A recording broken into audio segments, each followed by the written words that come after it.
It is time for today's KSAT Q&A. We are joined by San Antonio Mayor Ron Nirenberg, who just wrapped up the daily briefing on local COVID-19 cases. Mayor, thanks for being with us. We hope you've had a chance to catch your breath.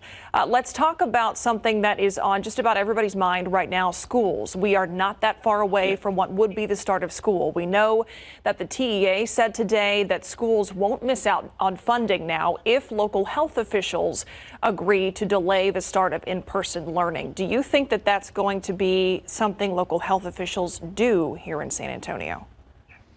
Yeah, there'll be a modified opening for sure. There's no doubt about that. And I'm glad the TEA loosened up its guidelines, because no one wanted any of our schools or the teachers or the parents to be put in that position of having to choose between their child and their community's health and school funding. So that's good.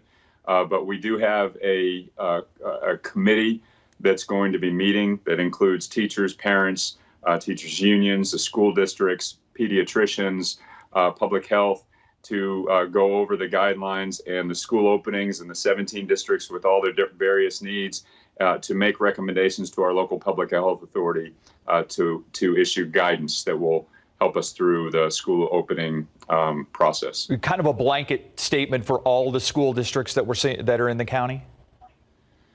Yeah, so we have, again, 17 different school districts, and our local public health authority will have jurisdiction over all of them by virtue of this new TEA guidance. And one thing I can say for sure is that schools will not be opening at full speed in August. That's pretty clear, and that is consistent with what we're seeing across the state. We want to make sure that we don't have to choose between our children and our community, teachers, health, and a safe restart for the school.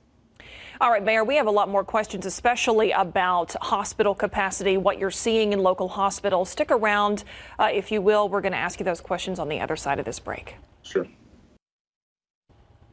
We are continuing our KSAT Q&A with Mayor Ron Nirenberg this evening. And Mayor, I've noticed in the daily briefings about the COVID-19 cases this week, we've been getting some information that we haven't before. The number of people who are unfortunately dying in their homes from this illness, percentages of people in the hospital with underlying health conditions.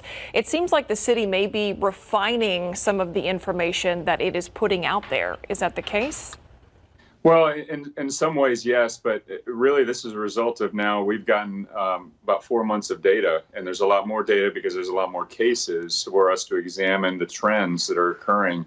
And certainly we're getting a lot more clarity about what's happening in our hospitals, which is really, number one, concerning, but should be interesting for folks who are curious about this disease. And one thing that's notable is that we've been hearing a lot about underlying health conditions and the fact that chronic conditions exacerbate the COVID-19 virus and illnesses that arise from that.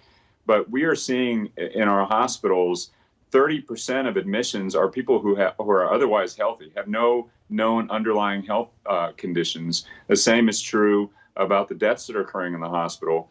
And also we are seeing younger and younger patients.